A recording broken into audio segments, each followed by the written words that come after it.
Aí a gente... Vou fechar os microfones só para...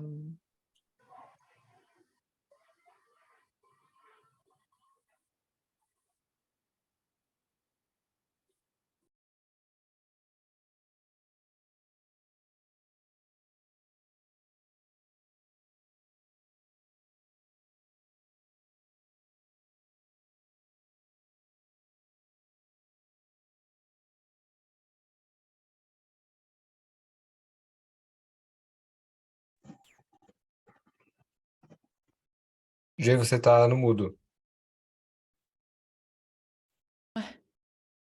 É certo que é uma prática em silêncio, mas... Eu me automutei.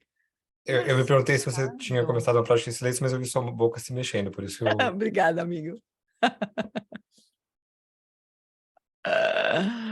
Boa, obrigada. Então, então, a gente pode trazer a consciência para o corpo um pouquinho, para esse momento e soltar a ocupação do dia, abrir espaço para o encontro com o Dharma.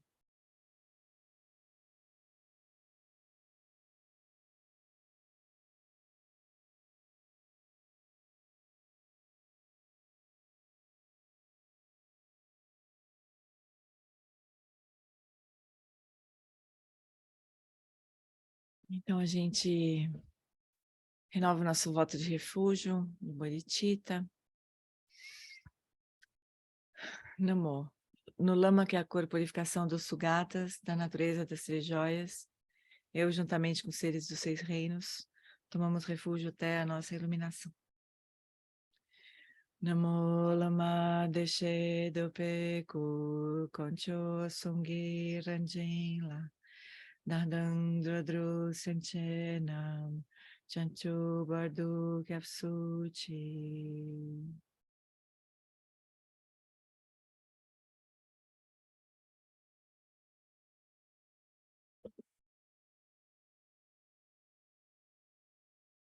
Para benefício de todos os seres, eu faço surgir o espírito de despertar e cultivo a realização do Lama como Buda.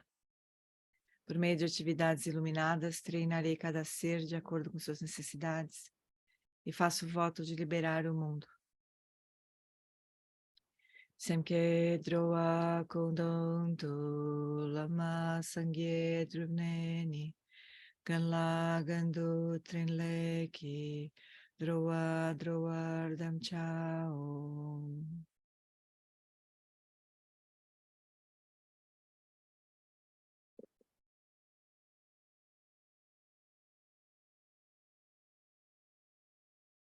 Hum. Na fronteira noroeste de Odiana, no coração de um lótus, está sentado aquele renomado como Padmasambhava, que alcançou o espantoso Supremo Cid e está cercado por uma hoste de muitas daquines. Seguindo suas pegadas, dedico minha prática. Por favor, aproxime-se e conceda suas bênçãos. Guru Pema Siddhi Hum.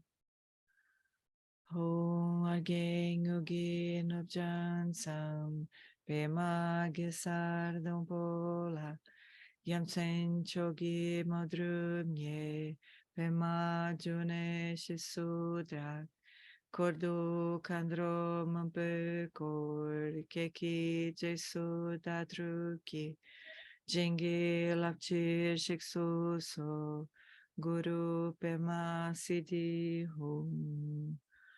Hong Orgen Yugi Nupchan Sang Pema Gesar Dampola Yansen Chogi Modrunye Pema June Shisudak Kordu Kandro Mampe Kor Keki Jesu Dadruki Jingi Lapchir Shiksu So Guru Pema Siddhi Hum.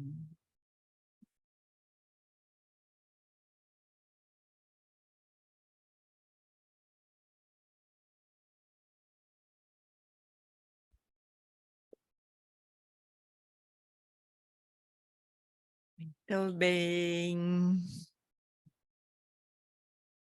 Então, Oi, Mal. Tudo bem? Oi, Carolzinha. Oi, Átila. Oi, Lívia.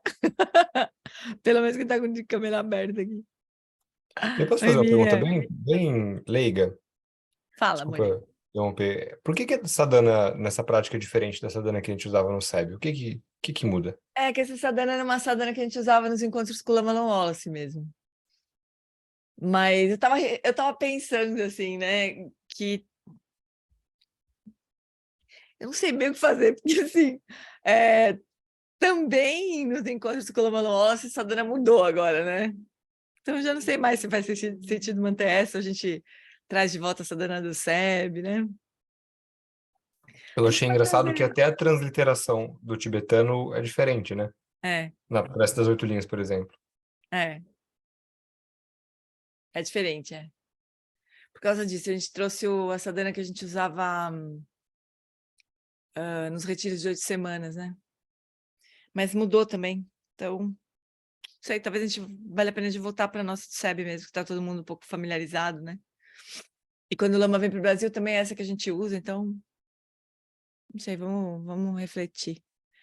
E também este encontro especificamente não é diretamente ligado ao Lama Wallace, né? Foi mais uma, sei lá, eu estava pensando até que eu dei uma viajada, eu acho que no encontro passado, porque um tempo atrás a gente tinha combinado de quando eu terminar este texto, a gente estudar os 4 pensamentos que transformam a mente, né? Usando o livro do Shagdu Tuku Rinpoche. E daí, sei lá, semana passada eu falei, vamos estudar os 8 versos. Mas antes dos 8 versos, a gente podia estudar os 4 pensamentos que transformam a mente, porque a explicação do Shagdu e as práticas que ele dá sobre os 4 pensamentos são super lindas. Então, só retificando aqui o que eu disse. Daí acho que faz sentido a gente retomar a sadhana do SEB. Não precisa ser completa, viu, Dê? Não precisa da reedição da sadhana do SEB, porque essa sadhana do SEB... Você tá ouvindo? Dê? Denise, acho que não tá ouvindo. Tá com problema lá. Ela tá dizendo que tá reeditando a sadhana do SEB, mas a sadhana do SEB é super extensa, a gente não precisa disso, né? A gente só precisa das preces iniciais e uma dedicação final, assim. Então tá bom. Vamos... Então, o que a gente combinou?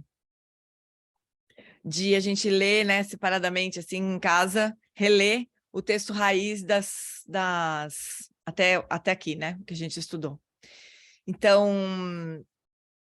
acho que a gente podia, talvez, ler juntos pelo menos esses pontos mais, né, desenvolver atitude de entusiasmo, né, diante das adversidades, e ler juntos esses pontos, depois a gente podia discutir um pouco, assim, em salinhas, assim, como é que a gente podia mesmo virar isso, né, em prática.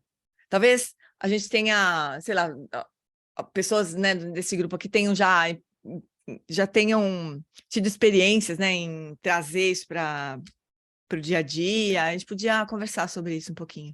Mas vamos lembrar, né? Então, primeiro rapidinho aqui para cima, assim. Então, a estrutura geral do texto é essa aqui, né? Como transformar a diversidade em caminho espiritual através da verdade relativa, começando por descartar a atitude de aversão à diversidade, né? Esse é o primeiro grande ponto, assim.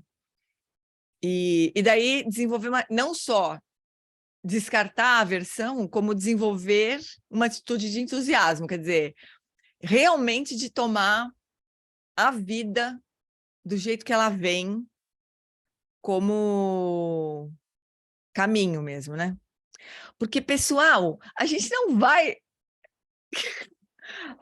se livrar dessa situação muito cedo, assim, né? A gente, sei lá, pelo menos até o final desta nossa vida, pelo menos, a gente vai ter que lidar com essa situação que hoje, mais ou menos parecida com o que hoje a gente tem, né? Talvez melhor, um pouquinho melhor, talvez um pouquinho pior, mas a gente não vai, sei lá, ir para uma outra situação, ainda que, vamos supor, né, que daqui a pouco a gente faça um retiro longo, né, isolado. Ainda assim, a gente vai estar mais ou menos sujeito às circunstâncias externas, né, do jeito que elas são, assim. Então, realmente o melhor que a gente tem a fazer é lidar com essas circunstâncias como elas vêm, né? E mesmo no nosso caminho como um todo, se a gente for pensar, como bodhisattvas, né? Trainees. Como bodhisattvas, a gente não tem essa intenção de se livrar sair fora, né? De desaparecer do samsara. Não é essa a nossa intenção, né? Eu não sei quem estava no retiro do Mingyur, além da tava Flori, mas alguém estava no retiro do Mingyur sobre Amitabha, a Ana e o Paulo. Gustavo me deu uma notícia terrível. Que o Mingyur disse que é maravilhoso ir para Sukhavati, tudo bem, tudo mais, que é certo de atingir a iluminação, mas que é muito demorado. E que melhor seria ficar por aqui mesmo. Eu fiquei desolada com isso. Procede isso, Flori? Não, o melhor é você fazer as práticas da natureza da mente, reconhecer a natureza da mente, não é Sim, ficar por aqui mesmo, né? Claro. Mas supondo que não seja o caso. Ou supondo que a gente precise de um tempo para isso acontecer. Melhor passar esse tempo aqui ou melhor passar esse tempo em Sukhavati? Sukhavati, né? Sukhavati? Conseguir para Sukhavati, a gente já deu um salto, né? É que mas para ficar... me falou. Mas é melhor você fazer as práticas da natureza da mente, porque claro, como ele fala, né? Não, Flori, melhor é atingir iluminação, né? Óbvio. Né? Mas o que ele quer dizer com demorado? Demorado, muitos éons. Mas muitos éons permanecendo lá? É. Ah. Muitos éons permanecendo aqui também. Isso aí, Cindy. Hã? Muitos éons permanecendo aqui também. Mas a diferença é que aqui... agora eu vou viajar um pouquinho aqui. Não foi o que o Gustavo me falou, né? Mas aqui a gente teria a possibilidade de estar em contato com seres mesmo, com sofrimento e tudo mais, né? Em Sukhavati, não. Sukhavati, tudo perfeito, né? Só que leva muito tempo, assim, porque seria menos desafiador. Sei lá, foi isso que eu entendi, pelo menos. Mas, enfim, vai. Supor que, né? Eu acho que não, viu, Dani? Oi? Eu acho que o fato de estar lá, você tem possibilidade de ajudar os seres, inclusive. Mas você ouviu o Mingo esse fim de semana? Sim. E ele falou isso? Isso mesmo. Acho que o Gustavo quis me zoar, eu acho. Quem está lá é um bodhisattva de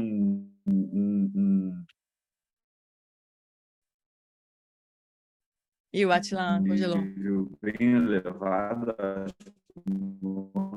uma coisa assim, e ele tem capacidade. Tá me ouvindo? Mais ou menos, está congelando. Eu estou dizendo é o seguinte. Está congelando. Desliga a sua câmera, Atila. Desliga a câmera. Não, né? Desliga a câmera. Aí, tenta falar agora. Então, o que eu estou dizendo é o seguinte, parece... Desliguei. Tá. Desliguei, mas está ruim. Pode falar. Parece que o que ele disse é que ele estaria... não está dando, Jeane, está ruim aqui a minha conexão. Ué, a gente está ouvindo. Está ruim. A gente está ouvindo, pode falar. Então tá. Então, aí me parece assim, que o Bodhisattva que está lá em Sukhavati, ele é um Bodhisattva de nono bhumi, ou seja, é um ser que tem uma plena capacidade de viajar pelos reinos e os mundos e ajudar os seres. Isso foi o que eu entendi. Eu não sei se Flori, o pessoal que estava lá, entendeu isso. Eu entendi isso, ou seja, ele eu acho tem que não. essa, acho que a gente não chega lá com um Bodhisattva de nono bhumi, né? Na verdade, eu também não... Sim. Fiquei na dúvida agora. Senão, eu não entendi isso que o Gustavo entendeu, entende? Acho que vocês vão ter que se entender aí. Vem contar para nós. Tem que ouvir de novo. Bom, mas tudo bem. Mas tudo isso para dizer o seguinte. Enquanto a gente estiver aqui, né? Pelo menos, o melhor que a gente tem a fazer é pegar a vida do jeito que ela vem, né? E resumo, acho que o que o Dudu Rinpoche fala é o seguinte: para de reclamar e pratica aí, né? Se vira, né? Se vira para praticar com o que tem, né? Então é isso, a gente tem o que a gente chama de adversidade, né?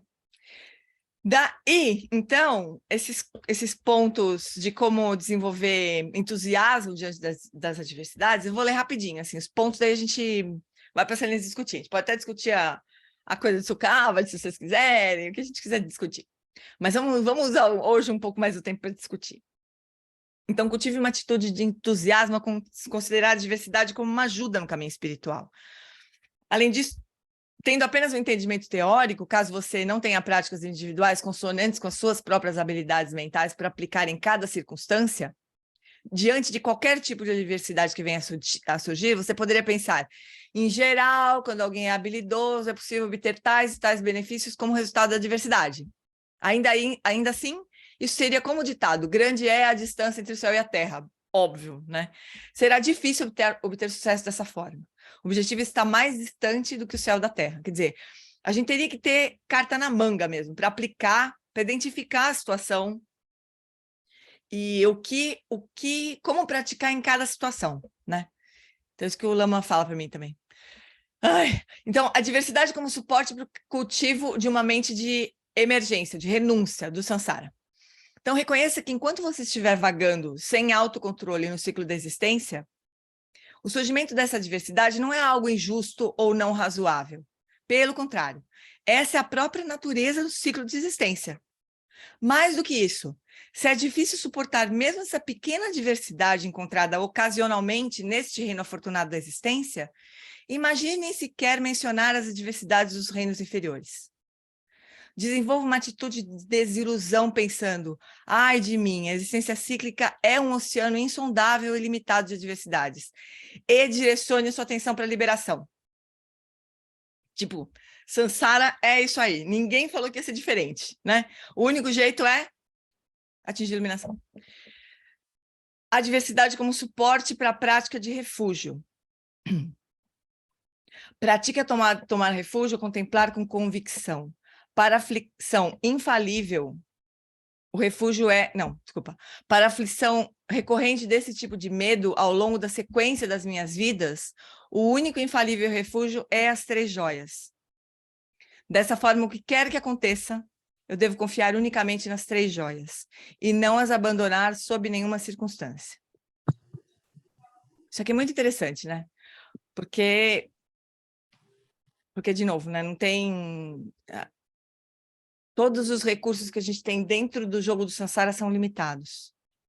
Então, a gente deveria fortalecer nosso refúgio no Dharma, né? Para partir na direção da iluminação, realmente, né? A diversidade como suporte para dissipar a arrogância, tendo em mente a forma como você não possui autocontrole, como explicado previamente, e a forma como você não consegue, vez após vez, escapar de ser dominado pela diversidade, aniquile o orgulho, o inimigo que destrói a prosperidade, bem como a atitude negativa de ver os outros com desprezo. A diversidade como suporte para a purificação de ações negativas. Avalie. Uma diversidade como esta, assim como adversidades incomensuravelmente maiores, surge apenas como resultado de ações não virtuosas. Cuidadosamente pondere sobre 4 pontos, considerando que 1. Ações invariavelmente dão surgimento a efeitos correspondentes. 2. Os efeitos das ações crescem. 3. Os efeitos das ações que não foram cometidas nunca são experienciados. E 4. Ações cometidas nunca falham em produzir resultados. Assim, tenha em mente, se eu não quero a diversidade, eu preciso evitar sua causa, que é a não-virtude. E por meio dos 4 poderes, exponha as ações que já tiver acumulado e se esforce para conter-se no futuro. Então, nesse ponto aqui, a gente conversou sobre a prática de Vajrasattva e tudo mais, né?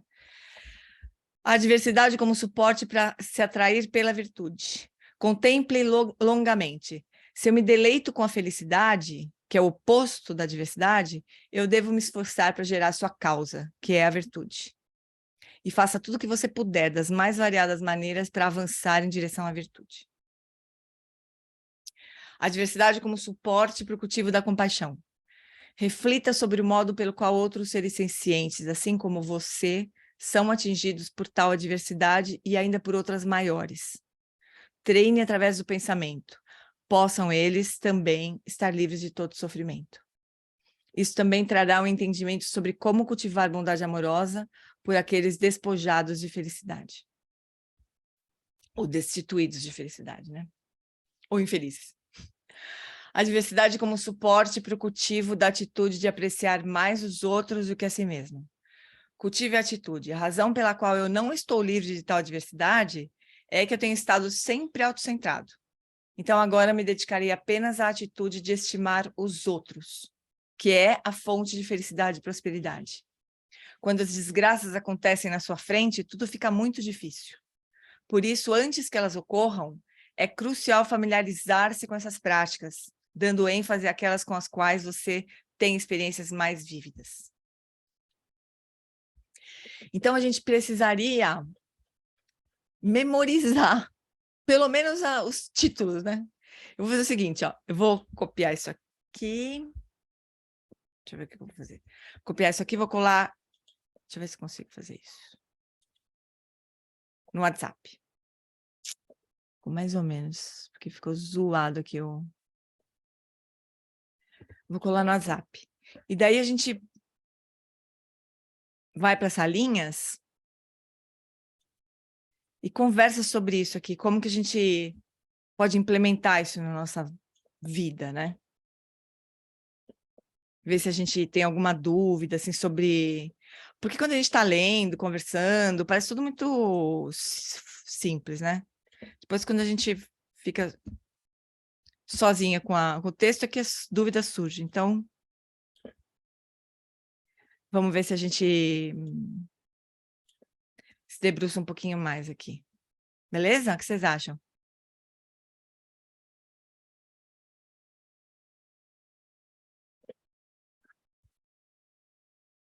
Que tal? Vamos? Então, vou abrir salitas. Eu vou também para a salinha. Quem tiver com internet ruim, pode ficar com uma câmera fechada, mas aí abre o microfone, né, para conversar. Tá bom? Vou deixar... São 7h25, vou deixar 20 minutos, tá? Daí a gente volta e conversa mais um pouquinho. E daí a gente passa a régua nesse tema, nesse trecho do texto, tá? E passa depois para a sequência ali. 1, 2, 3. Tchau, pessoal.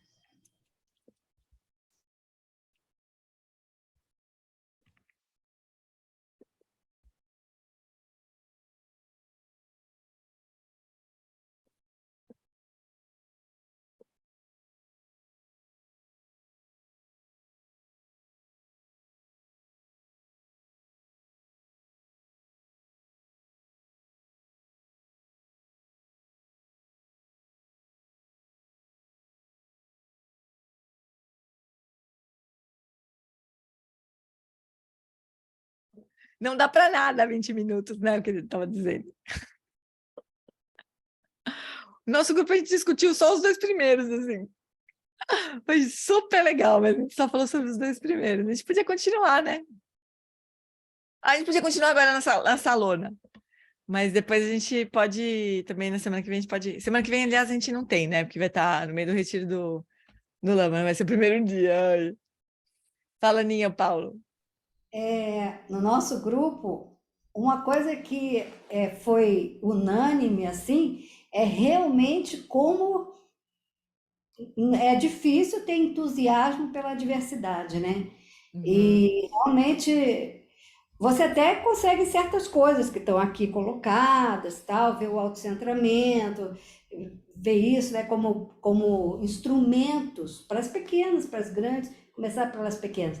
Mas mesmo as pequenas, eu faço uma pequena obra aqui, eu quero pedir refúgio na minha cama para não ver a obra, mas criar entusiasmo, assim, só quando eu queria ir para um hotel e só ver depois, entendeu? A obra acabada. Então, o entusiasmo, imagina uma diversidade maior, realmente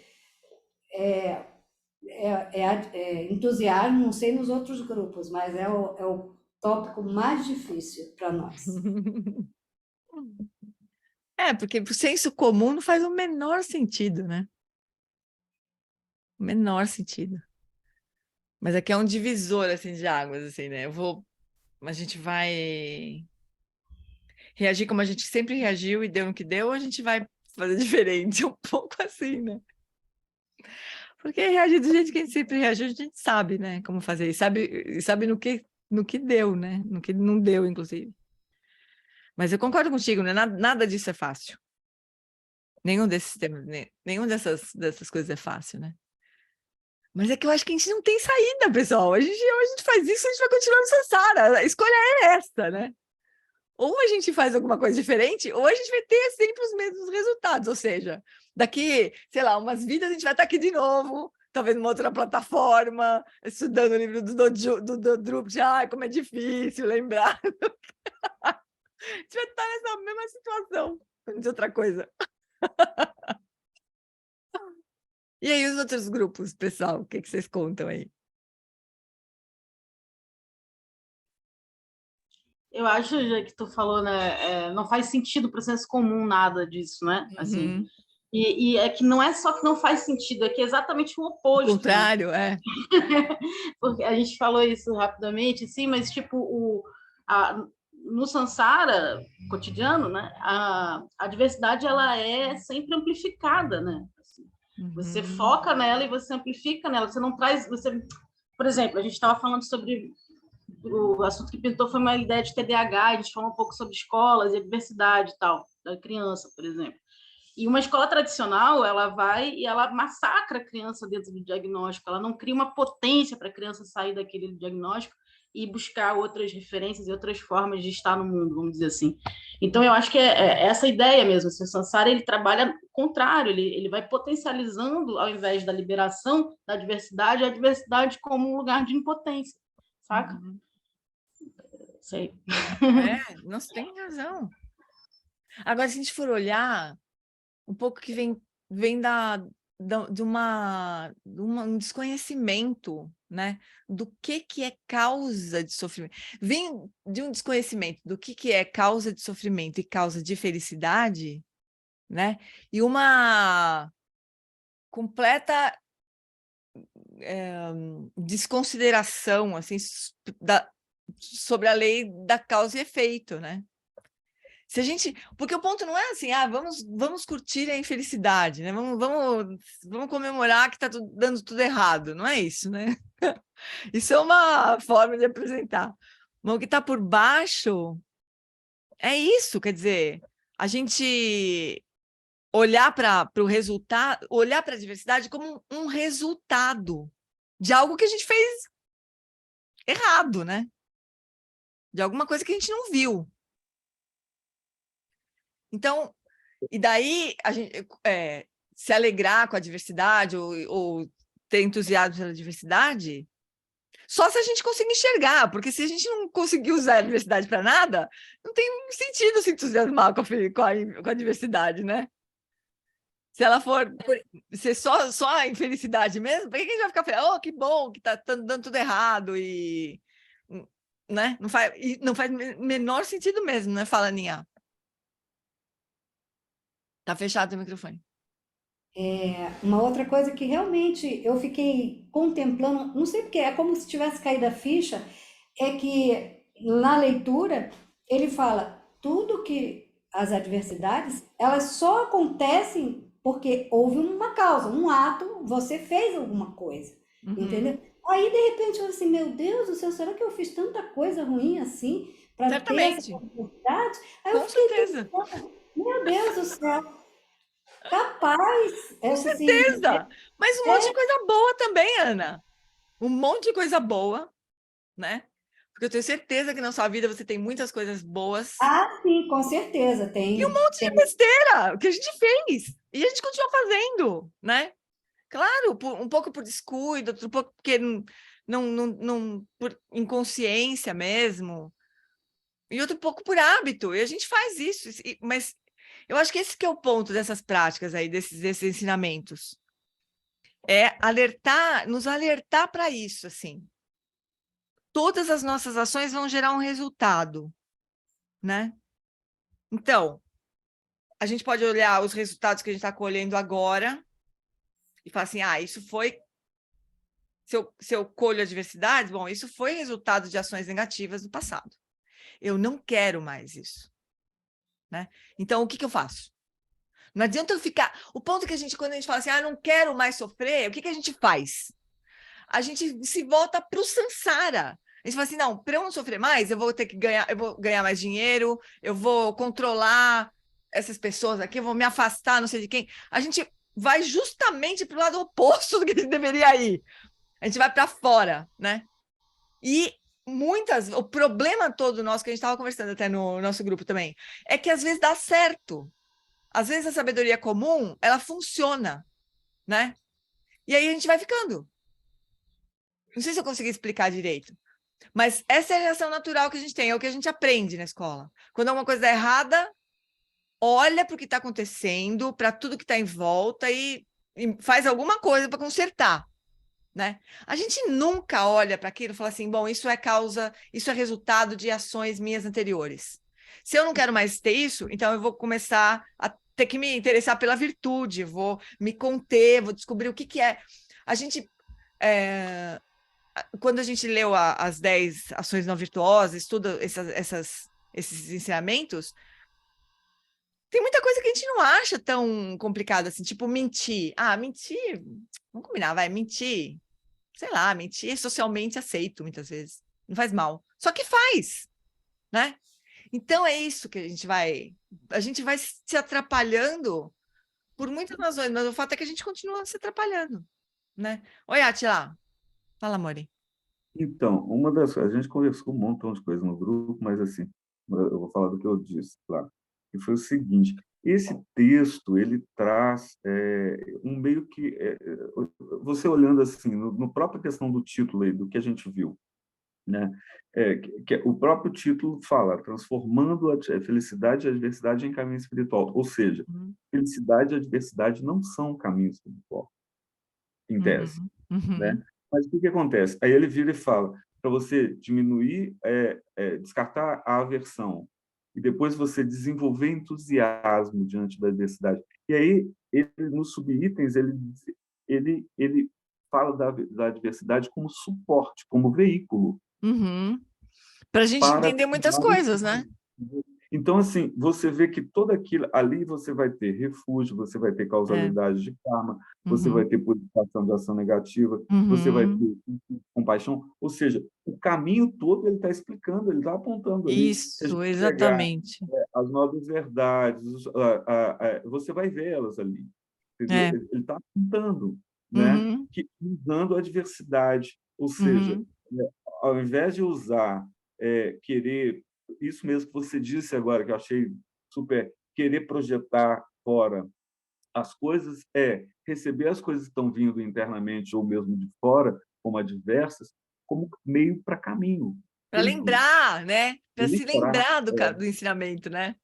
Justamente, muito interessante. Agora, verdade. Assim, de fato, é muito desafiador, porque a gente não lembra disso no dia a dia. Entendeu? Porque, na verdade, a gente tem interesses que são autocentrados aqui, isso que tem mantido a gente aqui. Putz, Atila, maravilhoso você disse, porque agora até me lembrei da história das 4 flores lá do Eric, né?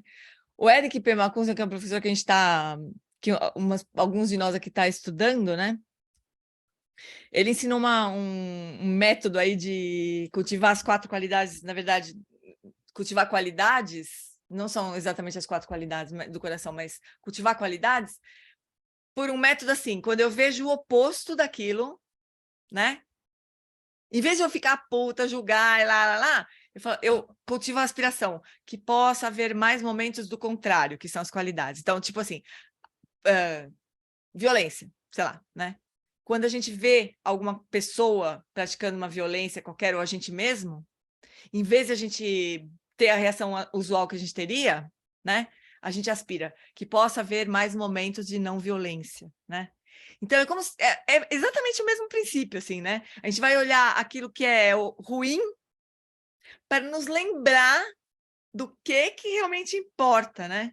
Do que caminho tomar, que é um pouco mais direto ainda esse caso aqui desse texto, né?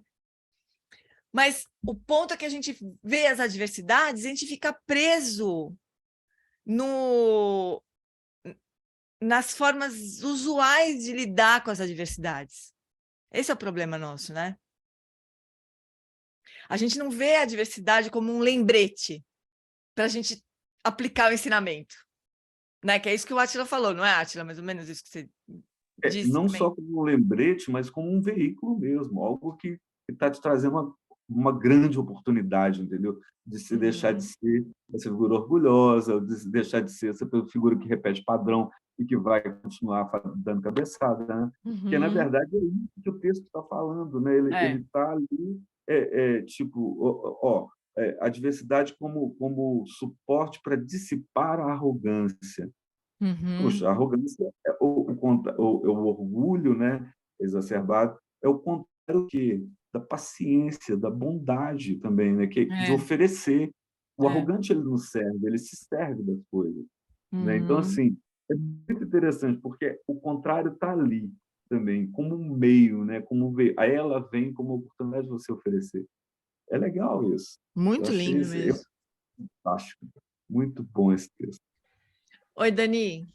Hoje, mas você falou uma coisa aí que eu acho que se a gente lembrasse só disso que você pontuou aí, que é as causas, né, do nosso sofrimento e as causas da nossa felicidade. Se a gente, no cotidiano, lembrasse só desses dois pontinhos, isso já ajudava muito, né? Ajudava muito mesmo. Mas a gente já vai lá para a aversão, para a arrogância, né? Sabe que eu ouvi um ensinamento do Eric falando sobre... Deixa eu pegar Deixa eu ver se eu acho aqui o texto, o nome exato, assim. Só um pouquinho. Meus cadernos vários aqui. Engraçado que eu lembro do lugar onde está na folha aqui. Os dois principais demônios, que é um texto de Guru Rinpoche, né? E ele fala, e ele se refere a isso como demônios ou véus, né? O primeiro é o esquecimento. A gente esquece dos ensinamentos, a gente esquece. É o primeiro problema nosso, não lembrar, né? E o segundo é conceitualizar. Então, a gente não lembra do ensinamento, a gente cria uma rede de, sei lá, de raciocínios e se afasta. E isso aí é o samsara, né? Oi, Dani, fala, querida. Sempre lembro bastante de como os mestres passaram a invasão chinesa no Tibete. Como você teve aquele documentário do Garten Rinpoche, que é um filme, quando ele fala da experiência dele, né, acho que é um exemplo assim muito vivo disso que a gente está falando, de que às vezes o caminho é todo o contrário que a gente acha, né? Assim, de como encontrou naquela situação que a gente pode olhar como terrível, né? Como os mestres transformam aquilo e eu nem termino de entender assim tudo que, né, o tamanho dessa experiência, né? Assim, só olho e sempre me lembro disso, assim. É que a desgraça em si ela não é suficiente, né? Realmente a gente precisa dar essa virada na desgraça, transformar a desgraça em apoio para a prática espiritual, porque senão é só desgraça, né? Tanta gente passou por desgraças várias e não teve nenhum tipo de realização, né? Mas os mestres, essas histórias que a gente ouve hoje, são dessas situações, que a pessoa pegou aquela desgraceira, né? Nossa, eu choro, eu não consigo nem traduzir às vezes que o Lama conta essas histórias. Tão triste que é. Imagina você ver o seu professor sendo torturado. Imagina, eu não consigo nem imaginar um negócio desse. E eles pegaram tudo isso e viraram. E essas são as histórias que a gente ouve hoje, né? A gente não é essas histórias normalmente que a gente escuta essas histórias sobre as torturas e tudo mais que na invasão chinesa, não parece um noticiário da Record, assim, né? De desgraceira, aquelas coisas, né? Não é isso. São histórias de como aquilo lá se transformou numa fonte de realização, né? Mas teria tudo para ser um documentário de atrocidade, simplesmente, ponto, né? Fala aí, Dedê. Tu comentou um ponto que é importante. Para começar, a gente não lembra dos ensinamentos, a gente esquece. né? Porque a gente não anda por aí contemplando, né, pensando nos ensinamentos, a gente se embola no samsara, né? Vai resolver aqui, quando tu vê, tu atropelou tu disse uma meia-verdade, sei lá, a gente se enroscou todo no dia inteiro. Assim, como a gente poderia trazer isso, né? Que prática a gente nos ajudaria a trazer para o cotidiano? Ele está sempre lembrando do Dharma, sei lá como a gente... Bom, então, eu acho que a gente precisa se lembrar, realmente, a gente precisa criar lembretes, né? Escrever na parede, escrever na testa, escrever no espelho, sei lá, sabe? Alguma coisa que faça a gente se lembrar, tô falando sério. Criar sei lá, algum artifício para a gente se lembrar, né? Se é que a gente... Mas, ó, tem um ponto anterior que eu acho que a gente está todo mundo ok nisso, né? Tipo assim, a gente já entende que isso é necessário, né? Quer dizer, a gente tem confiança no Dharma, a gente quer aplicar o Dharma, né? Eu acho que todo mundo aqui quer, né, aplicar o Dharma, né? A gente tem confiança, a gente tomou um refúgio, né, no Dharma, em algum grau, ainda que o samsara atropele a gente toda hora, arranca a gente do lugar toda hora, né? Quando a gente menos espera, a gente tá brava por alguma coisa e quer, sei lá, assassinar alguém, vira e mexe, o samsara mata a gente, mas a princípio todo mundo tomou refúgio aqui, né? Então, já que nós estamos, né, nessa base aí, a gente precisa criar jeitos de lembrar, né? E olha, pessoal, meu professor diria assim, nós precisamos praticar shamatha, né? Primeiro de tudo, porque se a gente não praticar, a gente não tem a menor chance, né? Quando a gente achar que não, já foi. Oi, Aninha. É o que a gente mais ouve, né? Nesse outro grupo de autoconhecimento, a gente tinha os lembretes, justamente, a gente aplicava, como é que era o nome? Acordadores. Acordadores. O que é acordadores? Acordadores são assim, a gente precisa aplicar essas coisas na vida, como é o Dharma, né? Então, a gente ou botava, por exemplo, um esparadrapo aqui, bem no dedão, a gente olhasse o dedão, visse aquele esparadrapo, a gente parava, respirava, ou fazia, né? E continuava. Ou botava uma pedrinha no sapato, aí, quando aquilo começava a incomodar, qualquer coisa. E tinha que mudar, porque a gente se acostuma até com os acordadores. Com certeza, daqui a pouco a gente lembra, a gente olha para aquele, nossa, o que isso aqui está fazendo aqui mesmo? Tira, né? Eu acho que a gente precisa fazer essas coisas, acho que não tem outro jeito, né? Mas, assim, uma prática inicial diária vai bem, né? E acho que se a gente tiver eleger algumas coisas, né? Imaginar desses pontos todos que a gente viu, né? Nesse trecho do texto, né? Se a gente eleger um ponto desses, ou dois, vamos dizer assim, que fala, putz, se eu me lembrasse disso, metade dos meus problemas estavam resolvidos, né? Pô, a gente escreve em algum lugar e lê todo dia. Ó, Walter falou que tinha um screensaver que aparecia um dos 51 slogans dos 7 pontos quando entrava. Vou ver se eu acho. A gente tem essas coisas, né? Para quem trabalha no computador é fácil, né? É você botar para quem trabalha numa mesa, tipo eu, né? Tem um monte de coisa pregada aqui, né?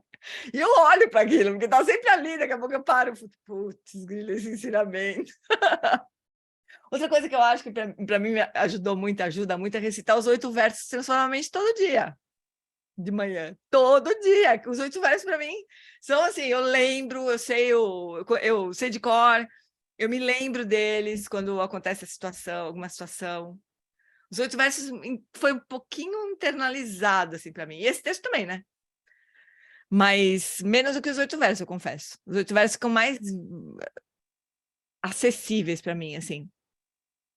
Mas eu acho isso, a gente podia se propor a isso, né? Escolher 1 ou 2 desses pontos, né? O Walter está falando do treinamento da mente em 7 pontos, que na verdade são 51 slogans, né? São 7 pontos só para enganar a gente. Quando a gente vai olhar dentro, cada um dos 7, aquela coisa tibetana, cada ponto do 7 tem 15, né? Daí vai indo, assim, cada 15 tem 10. Então, vai indo, quando você vai ver, é uma porrada de coisa, né? Mas a ideia é essa também, de você escolher alguns que são mais importantes, assim, né, para você e ler aquilo todo dia, 3 vezes por dia, sei lá. Não tem outro jeito, eu acho. Eu acho que não tem outro jeito. Onde acha os 8 versos? Ah, eu te passo já, Cris. Hoje Mas a gente vai estudar os 8 versos também. Oi? É por isso que as práticas preliminares, né? Os mestres sacaram, né? A gente precisa usar disciplina mesmo. E se a gente não tiver disciplina, acho que o Átila comentou que a Cadro, não foi lá, Átila, que ela falou que esperança é disciplina. Que a esperança se tem esperança, a gente quer, tem que ter uma disciplina, porque a gente está preso exatamente pela força do hábito. Do hábito, então, se a gente quer vencer a força do hábito, se não tiver disciplina, não tem como. Uma disciplina é muito importante no caminho, né? Então, a prática diária é muito importante no caminho. Senão a gente esquece mesmo, imagina. Que chance que a gente tem de se lembrar? Porque, o que eu estava falando, uma vez uma vez eu fui para a Índia, e acho que eu comentei com vocês, na cidade que a gente estava, a gente ficava ouvindo o som dos monges recitando o mantra o dia inteiro.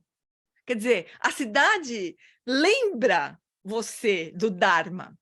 Agora, São Paulo, onde que... Às vezes eu vejo uma bandeirinha tibetana, assim. Ah, que legal, ali mora um tibetano, um budista tibetano. Mas a gente não vive num ambiente que nos ajuda a lembrar do Dharma, né? Então, tem que criar coisas, né? Fala-te lá. Ô, Jean, eu vou contar para vocês aqui um negócio, que é o seguinte. Eu tenho uma sílaba do tibetano que é ela que me faz voltar para o Dharma, que é a sílaba P. P. Sabe?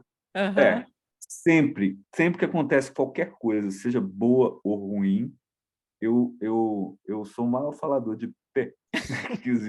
Porque é uma forma, aí eu dou uma parada, aí atualmente eu uso o suspiro gentil e shamatha, voltar para a mente, para o estado natural, entendeu? Aí dou uma parada, uma estabilizada, penso, aí leio alguma coisinha, aí sigo. Agora, para eu voltar mesmo, para a mente, para o Dharma, diante de alguma turbulência, essa sílaba. Ela é. E principalmente, sabe por quê? Porque teve um ensinamento com o Khenpo Rinpoche, e que ele explicou que sílaba P era feita de pata, que, em suma, seria lembre-se, recorde. Ah, que legal! Não sabia disso. Entendeu? Aí, depois disso, foi uma ficha, que aí eu... Aí é uma chave, entendeu? Para isso. E comecei a usar, incorporei, e hoje eu faço isso. É meio estranho. Maravilhoso. Não é estranho. Eu acho que, mas o que eu acho é que cada um de nós precisa achar um jeito, um P da vida, né? Precisa achar um jeito. O Ponlupi também ensinou quando ele teve aqui o P. Ele dá um sol.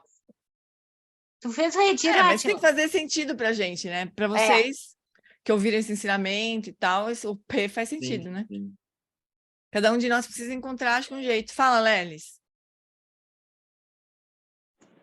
Hoje eu queria falar de uma instrução do curso do Body Training, lá do Eric, que tem relação com a questão da disciplina.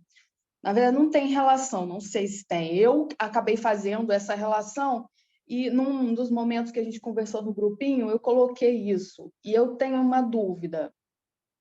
Numa das orientações da gente fazer a reflexão, de deixar simplesmente ser, né, observar tudo sendo como é, eu me peguei nessa observação assim, do meu hábito.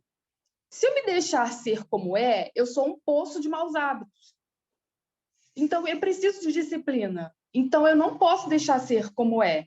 Eu preciso olhar para as coisas e fazer e continuar. Aí, às vezes, aquilo vai bem. É que é uma mistura de instrução isso aí, eu acho. Porque essa instrução de soltar e soltar a mente no estado natural, você não está fazendo nada, nem com corpo, nem com fala, nem com mente. Você está deixando tudo no estado natural. Não tem ação nenhuma aí, nessa prática, nesse instante que você solta, dá o suspiro gentil lá. Essa prática do Eric é muito parecida com o do Alan Wallace, de estabelecer corpo, fala e mente nos estados naturais, só que é mais instantânea. Então, por isso que eu acho que dá para a gente conversar sobre isso. Senão, teria que, né, falar, não, vamos conversar quando tiver o grupinho. Mas a proposta dele é que a gente, muitas vezes por dia, a gente solte todas as ações de corpo, de fala e de mente. E deixe ser como é. Não é sair fazendo as coisas como a gente sempre fez, deixe ser como é. Não é isso, né? Nesses instantes, a gente solta todo tipo de ação. Para, né?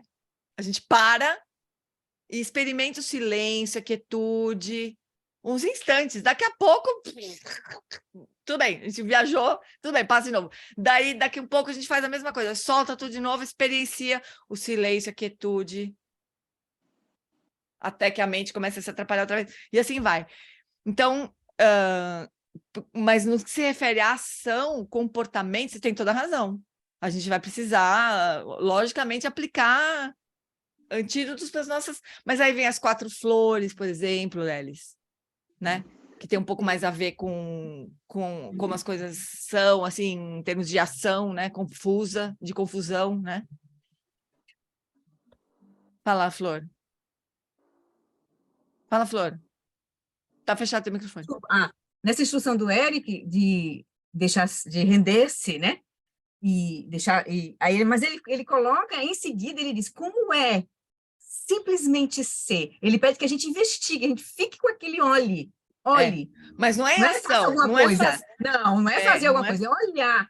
Só olhar, no sentido de você desenvolver insight sobre aquilo. Ele diz assim, ó, observe como se sente durante as situações da vida diária e reconheça a dor e o desconforto. Reconheça. Investigue a realidade da dor ao invés de encobri-la. Então, olhe para ela. Só olhe, não está fazendo nada. Né? Aí, como perceber a dor em si mesmo e nos outros afeta você? Então, é um acolhimento da experiência.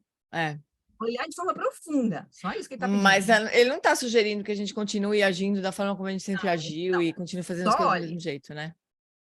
Serve justamente para notar o sofrimento que está implicado aí, né? É bem bonito esses ensinamentos, mas tem uma transformação aí. Mas, de qualquer forma, Lelis, a gente tem que cuidar, porque é o seguinte, são classes de ensinamentos diferentes. Cadê a Lelis? Está aí? Oi, desculpa, aqui muda de lugar aqui a tela, né? Parece o Harry Potter aqui, porque todo mundo muda de lugar. São classes de ensinamentos diferentes. É muito importante a gente entender isso, né? Senão a gente fica nesse esforço insano de tentar juntar as instruções todas e transformar numa coisa só, né? Então, é melhor não fazer isso. Então, esse tipo de ensinamento aqui, ele é completo e ele se aplica do jeito que ele é ensinado. As instruções que o Eric dá, isso por um tempo, né, amores? Porque vai ter uma hora que a gente vai entender que todos os mestres estão falando a mesma coisa, que tudo dá no mesmo lugar. Mas enquanto a gente não está nesse lugar, a gente precisaria aplicar as instruções, seguir as instruções da bula, sabe? Né? Não é misturar todos os remédios num só, fazer uma maçaroca assim e tomar, do jeito que a gente acha que tem que ser, né? A gente segue as instruções da bula, a farmacêutica falando agora. A gente segue as instruções da bula, né? Então, a gente aplica esse treinamento da mente, né, frente às adversidades, desse jeito. A gente vai se pegar reclamando do Sansara, achando que coitado de mim, o que eu posso fazer para resolver o Sansara do jeito que eu sempre resolvi, quem que eu vou procurar, né? Aqui a proposta é a gente olhar para dentro na hora que a adversidade surge e lembrar desses ensinamentos, né, de refúgio, bodhicitta, O Eric, ele está dando ensinamento de Mahamudra, é um outro contexto, né? A gente aplica do jeito que ele recomenda e observa os resultados. Vai ter uma hora que as coisas vão poder se encaixar um pouco melhor, mas nem sempre, sabe? Mas não faz mal, a gente aplica os ensinamentos, né? E colhe os benefícios deles todos, né? Mas a gente não deveria misturar, não estou nem falando só para você, estou falando para mim também. A gente não deveria misturar os ensinamentos, sabe? Porque às vezes eles pertencem a classes diferentes mesmo de ensinamentos e são aplicados de formas diferentes. E tem benefícios diferentes também, né? É importante a gente ter essa clareza um pouco. Porque a gente está nesse momento, né, de ter muitos ensinamentos diferentes disponíveis e a gente se interessa por todos, né? E pode acontecer de a gente querer ficar compatibilizando tudo, e é muito difícil. Ou então achar que o mestre está certo ou está errado, sabe? Isso é muito complicado. Fala aí, Rô. Oi. Eu uso um truque, quer dizer, não chamo de truque, mas assim, um meio hábil, um pouquinho diferente do que o Átila falou, do P, né, para quando a coisa está saindo do coisa. É vir um pensamento que mundo interno e mundo externo não são autônomos. Porque a gente sempre fica ouvindo, né, todo mestre praticamente diz de que o problema é que o eu não é inerente a si mesmo. Não é? Claro que o eu, na verdade, por causa de condições, ele emerge. Então, mundo interno e mundo externo emergem a cada instante. E quando acontece uma adversidade, a chance de eu reificar ainda mais aumenta, porque eu tenho que me livrar daquilo. Surge medo, surge esperança daquilo passar. Aí eu boto a minha cabeça, vem, calma. Isso aí não é inerente a si mesmo. Eu falo, puxa... Quer dizer, é mais fácil pensar agora que eu não estou no perrengue, né? Porque quando acontece o perrengue, a energia faz com que isso dificulta muito, tá? Mas aí eu tenho a esperança, olha a esperança aí, no dia que eu não tiver mais esperança, eu despertei, de que isso vai ajudar na hora que tiver o perrengue. Porque eu vou chegar e falar, eu estou encontrando o meu karma, calma. Isso primeiro vai passar. Em permanência, eu tenho uma fé profunda de que as coisas vão passar. Entendeu? Tem gente que tem fé em Deus. Eu tenho zero. Deus transcendente para mim, ó, não tem a menor chance. Pô, imagina. Agora, em permanência, eu confio. Aquele perrengue vai passar. É um pesadelo, mas vai passar. E a outra coisa não é inerente. O que não é inerente? É muito pato falar, blá, blá, blá, blá, blá, blá. Mas é que não são autônomos, entendeu? Esse mundo externo que eu vejo, eu verifico. O interno está surgindo ao mesmo tempo. Então, se eu modificar o interno, o externo vai modificar. Eu também não tenho realização disso, não, mas eu confio. De que se eu mudar o interno, o que eu chamo de externo vai mudar. Gente, não é uma boa confiança, assim, uma boa crença, pelo menos, Muito eu boa. acho. Muito boa. Se você consegue lembrar disso nas horas todas, é maravilhoso, realmente. Eventualmente, depende do perrengue. Quando o perrengue é forte, eu só... não, entendeu? Não tenho... Mas pelo menos eu fico tentando, entendeu? É uma tentativa, né? Engraçado, a Marcela estava falando o contrário, que quando o perrengue é muito treta demais, aí ela lembra. Quando é muito suavezinho, não, né? Cada um de nós tem um jeito diferente mesmo de lidar, né? Para mim é muito fácil de lembrar, Sansara, isso aí mesmo, quando é geral, assim, tipo, agora, eleição, essa desgraceira toda, Sansara é isso aí mesmo, né? Pandemia, pandemia, Sansara tá mostrando na cara, para mim é moleza. Agora, quando é pessoal, quando é comigo, aí eu atrapalho um pouco. Mas Eu também. Quando entra no pessoal... Porque uma coisa é aquela coisa... Você falou, eu também concordo inteiramente com isso. Quando a coisa está ruim, está ruim, está difícil, é isso mesmo. Mas quando a coisa é pessoal, alguma pessoa que você gosta está doente, ou pelo menos você está com medo... É aquela coisa que a gente testa os nossos limites da zona de conforto, né? Porque vai chegando num ponto que você fala, pô, não vou aguentar. Mas a gente tendo karma positivo, isso é mais raro, né? E a gente também, pequenos perrengues, a gente deixa, isso é um pequeno perrengue, gente. A gente fala, se não tem como não desesperar, vou deixar que seja um horror. Aí você passa anos e anos e anos, não vem do horror, que bom, né? Pode acontecer, né? Deixa eu só voltar um pouquinho para aquilo que eu estava falando para a Lelis, que é o seguinte, ó. A questão das classes, ensinamentos e localizar as instruções, né?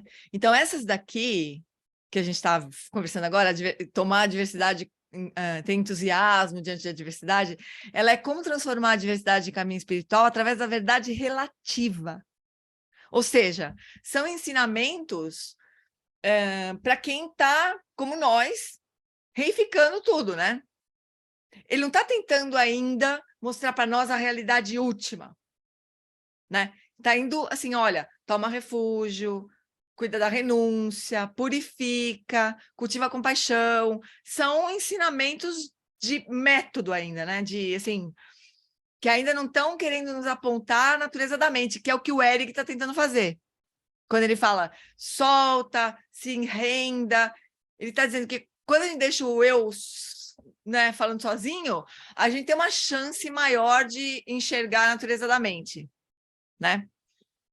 Mas, por enquanto, aqui neste estudo, aqui a gente está ainda no nível da verdade relativa, né? Depois ele vai falar como transformar a diversidade em caminho espiritual através da verdade última. E aí é uma coisa que pode se aproximar um pouco mais das instruções do Mahamudra ou do Dzogchen. Mas a gente vai ver, a gente vê na sequência ali. Tá bom? Mas é importante a gente localizar onde que os ensinamentos estão. E as instruções, né? E a gente vai trabalhar... O Eric, nesse ensinamento que eu estou estudando agora, ele estava falando assim, a gente vai queimar a vela pelas duas pontas. Então, a gente vai trabalhar os ensinamentos da verdade relativa e trabalhar os ensinamentos da realidade última, né? Até o momento que a gente vai achar que não tinha nem vela. Né? Mas a gente vai queimar a vela pelos dois lados, assim. É bem bonito isso, né? Mas é bom que a gente saiba que lado que a gente está queimando, né? Para a gente não achar que uma coisa serve, outra não serve, uma é mais elevada, outra é menos elevada, ou juntar as duas, né? Aí a gente se atrapalha. Mas a gente vai tentando se ajudar para não se atrapalhar, assim. Porque eu já ralei muito com essas histórias, eu já me frustrei muitas vezes e eu desisti de tentar compatibilizar ensinamentos diferentes e mestres diferentes, sabe? Acho isso uma canseira. Mas Então, nesse aspecto também, a Sangha ajuda muito, porque a gente troca ideias, né? Não é só o aspecto da energia. O intelectual também ajuda. Uma fala, poxa, eu entendi isso. O outro fala, não, mas será que aquilo não era assim? Aí faz você pensar e falar, realmente. Ah, eu tenho certeza. Porque às vezes no mundo falta interlocução, gente. Se tu chegar para alguém e falar, não, é a consciência prístina, autocognoscente, você vai olhar para mim, mesmo pessoas muito inteligentes, tá? Uma cara assim, que eu vou falar, não, a gente até Roberto, entende, né? Ah, entendi. Só a gente mesmo daí, não né? entende direito, né? Imagina quando você está num círculo, que o sujeito reifica tudo totalmente, 100%, até intelectualmente. Ah, sem chance.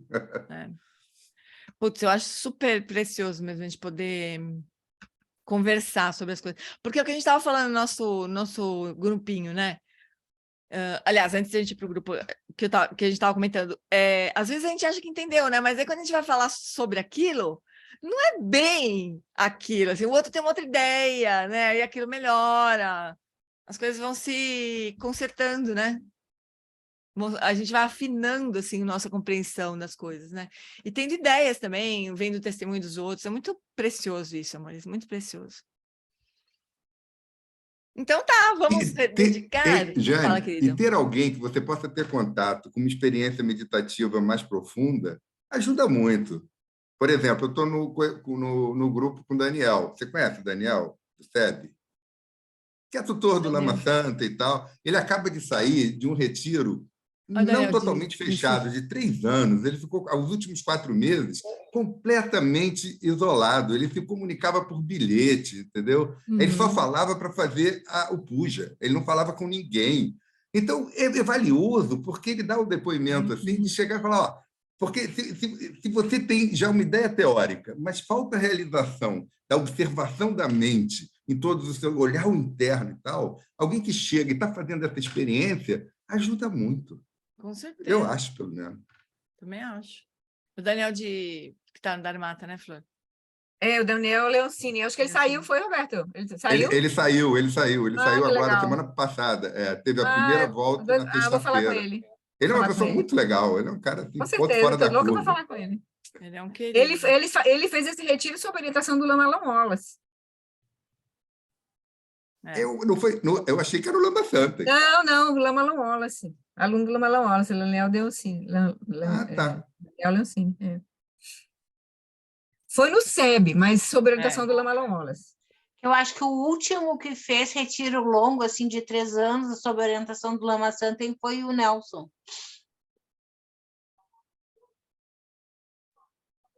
Eita, acabou a luz do Maurício, coitado. O Henrique também. Não, o Henrique não. Não. Não? O Henrique não fez retiro de 3 anos e faz tempo já. Depois do Henrique, muita gente entrou, né? Quando eu Saiu. estava no Dharmata fazendo retiro, parecia que o Henrique estava saindo de um retiro de 3 anos, não? 2 anos, 2 anos 2 no anos. retiro. Ele 2 não anos. ficou os 3, Ele nem ele, ficou nem doente. a mulher. O É. único que ficou 3 foi a Cláudia, né? A Marcinha ficou 3. E o Nelson. O Nelson Ah, ficou e o Nelson, 4. Uhum. Nossa, o Nelson faz muitos anos que eu não vejo. O Nelson está aqui agora, tá morando aqui. Bom, agora também, né? Faz muitos anos que eu não vejo muita gente, né? Ele voltou para o SEB agora. Mas o Nelson faz muito tempo que eu nem ouço falar dele. Que bom. Então tá bom, fofurinhas. Vamos fazer dedication?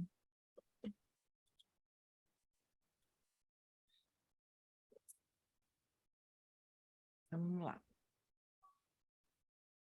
Por essa acumulação de méritos, possa eu obter a onisciência que tudo vê e possam todas as falhas ser superadas.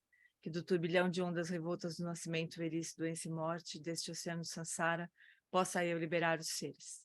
Sonam di tanchesi pani, toneni pedranam panjeshi, kegana chi balon trupai, si pecho le drua show.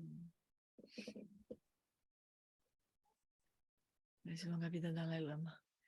No reino cercado por anéis e montanhas nevadas, você é sem exceção a fonte de todo benefício e felicidade.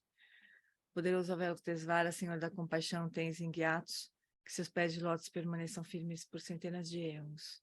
Garira we korwe jinkanso pandandewa malu juene cherezi guantenzin jatsoye japekau jebadu tenjuchi.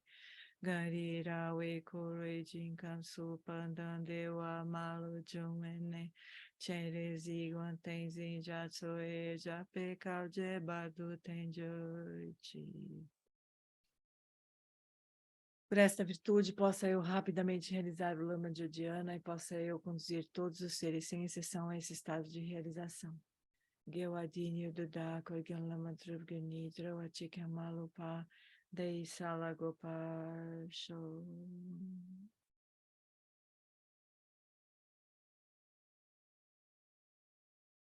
Bom, chuchus. Então, semana que vem, né? Estaremos com o Lama, esse horário aqui a gente vai estar possivelmente terminando, eu não lembro se terminando ou começando a sessão de perguntas e respostas. Tá no meio. Vamos estar terminando. Terminando? Não é? Começa 7h30, não lembro. Começa, vamos estar terminando. Daí, então, a gente pula e volta dia 19. Ontem nós estávamos discutindo como a gente ia fazer o com puja, aí nós vamos fazer um puja compacto no meio. Gente, eu queria fazer um pedido para vocês colocarem nas suas preces o nome da Neri. De quem? A Neri. A Neri perdeu completamente a audição e ela fez uma cirurgia, implante, né? E ela ligou o aparelho ontem, mas não funcionou. Coloca o nome dela para nós no... Coloca aqui para mim, o nome completo dela, por favor. Tá, eu passo ali no grupo depois. E ela é uma pessoa maravilhosa, da Sangha.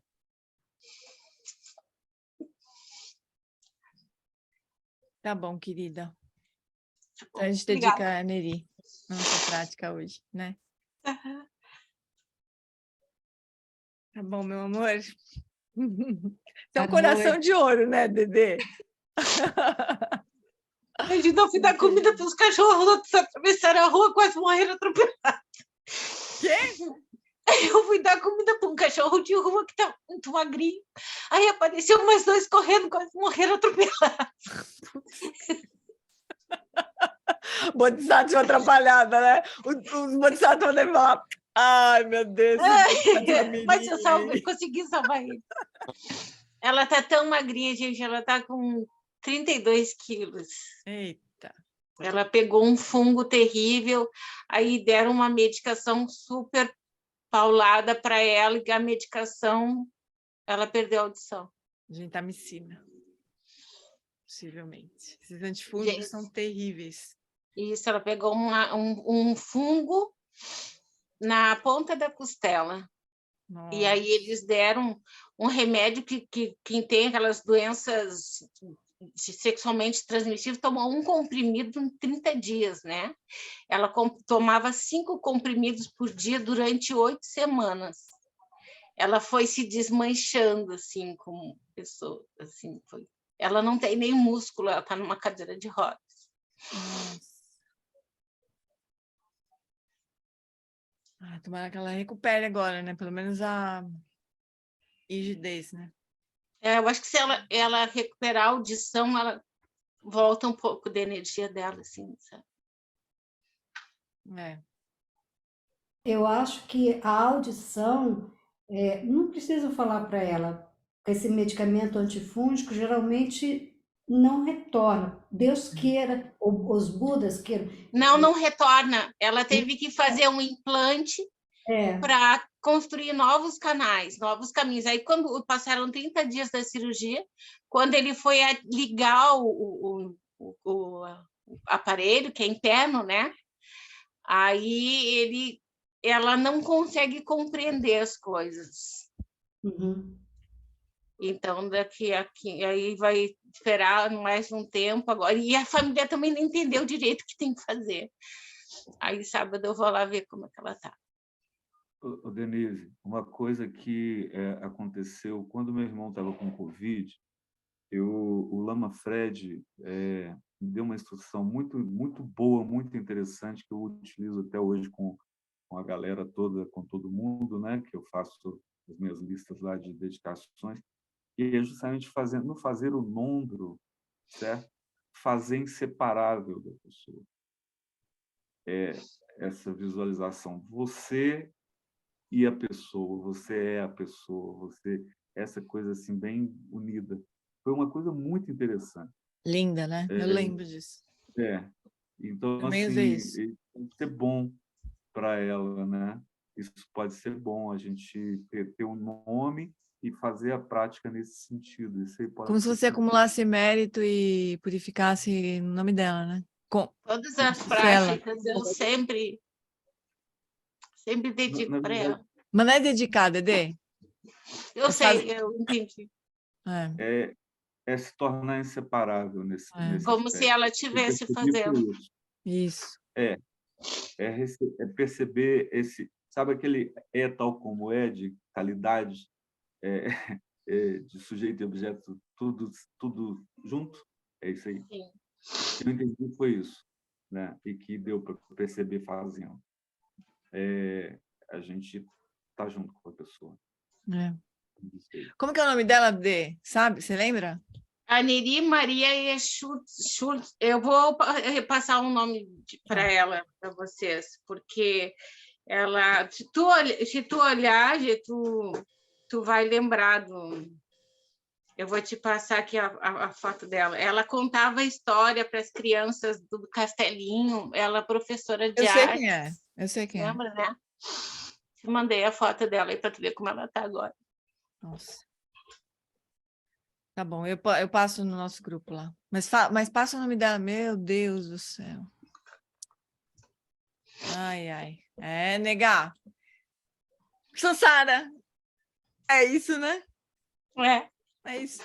É isso. Bora. Partiu. Iluminação. Todo mundo. Passa o nome dela direitinho, tá bom, Dedê? Pra gente rezar por ela. Tá. Beijo, querida. Beijo, amores. Beijo, gente. Beijo, obrigada. É quarta que vem. Obrigada, pessoal. Boa noite, obrigada. Beijo. Obrigada. Beijo.